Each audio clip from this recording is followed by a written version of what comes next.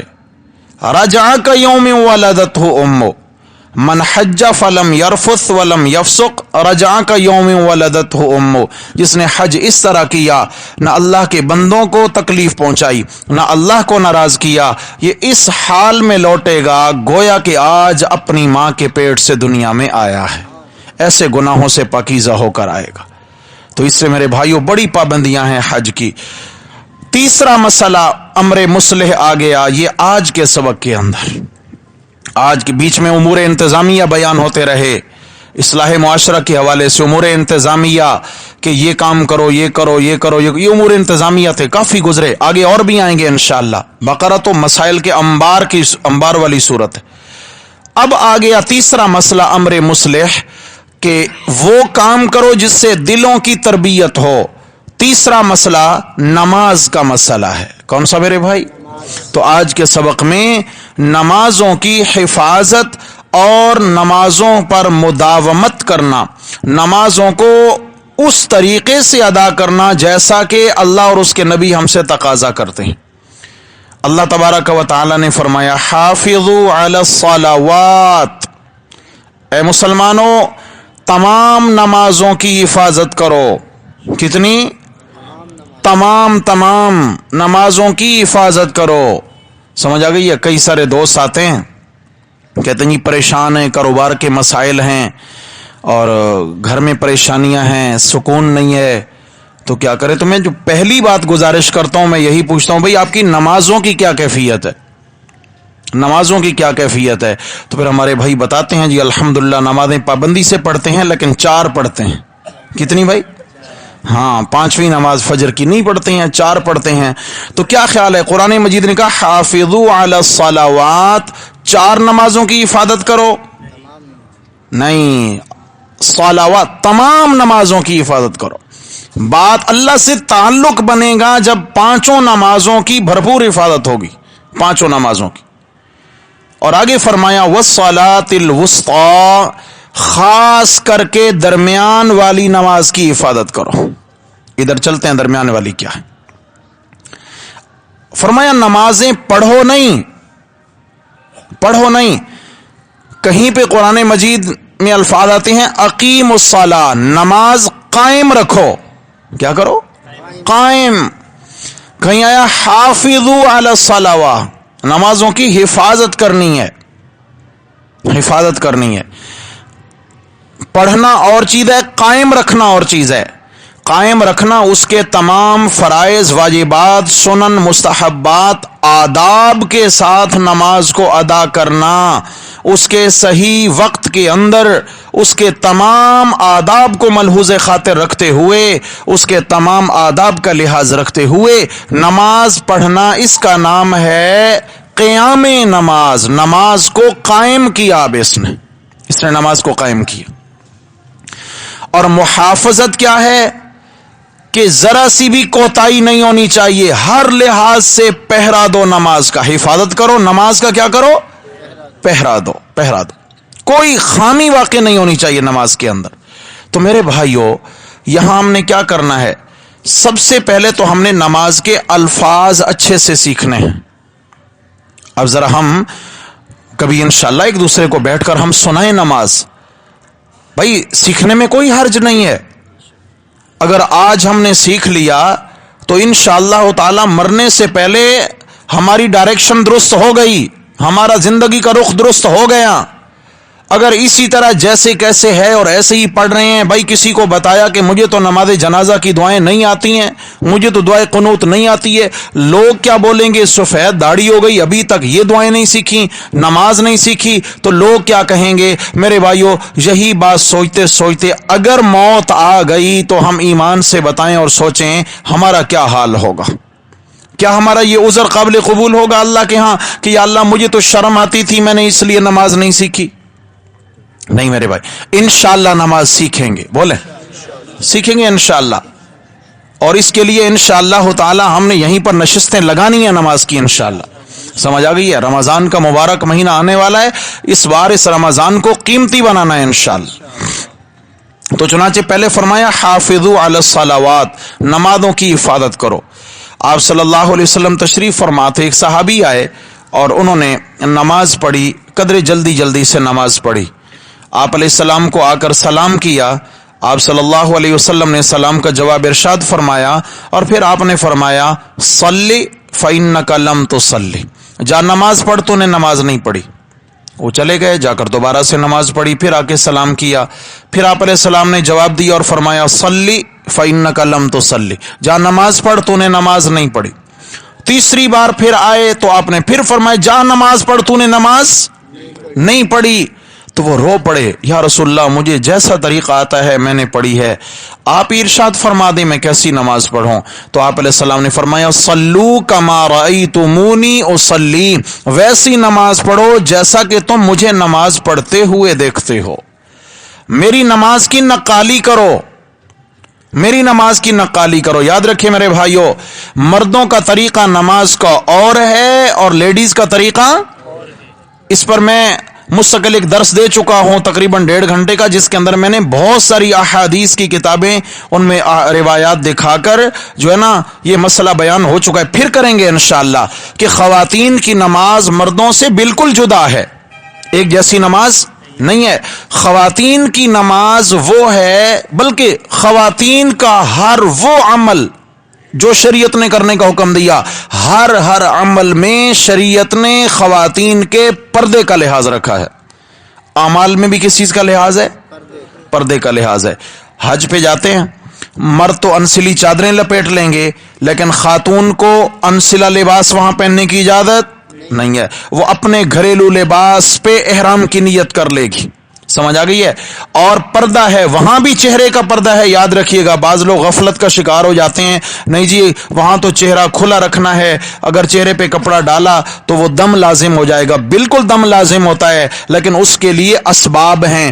ایک ایسی شیڈ والی ٹوپی آتی ہے، یا اس کے سامنے اس ٹائپ کی ہوتی ہے کہ جیسا کہ ہیلمٹ ٹائپ، ایسے سامنے اس کے جو ہے نا شیڈ بنا ہوتا ہے، آگے اس کے جو ہے نا وہ نقاب ڈال لیں، کیا کہتے ہیں اس کو، حجاب ڈال لیں، اور حجاب ڈال کے آرام سے پردہ بھی ہو جائے گا اور کپڑا چہرے پہ ٹچ بھی نہیں ہوگا، تو وہاں بھی پردے کا لحاظ ہے. اچھا، اس طریقے سے اور جتنے احکامات نماز کے متعلق، مسئلہ یہ ہے آپ صلی اللہ علیہ وسلم نے ایک صحابیہ کو فرمایا. صحابی عرض کرتی ہے یا رسول اللہ، صحیح بخاری میں حدیث ہے اور بھی کتابوں میں حدیث آتی ہے، یا رسول اللہ میرا دل چاہتا ہے کہ میں جو ہے نا آپ کے ساتھ با جماعت نماز ادا کروں.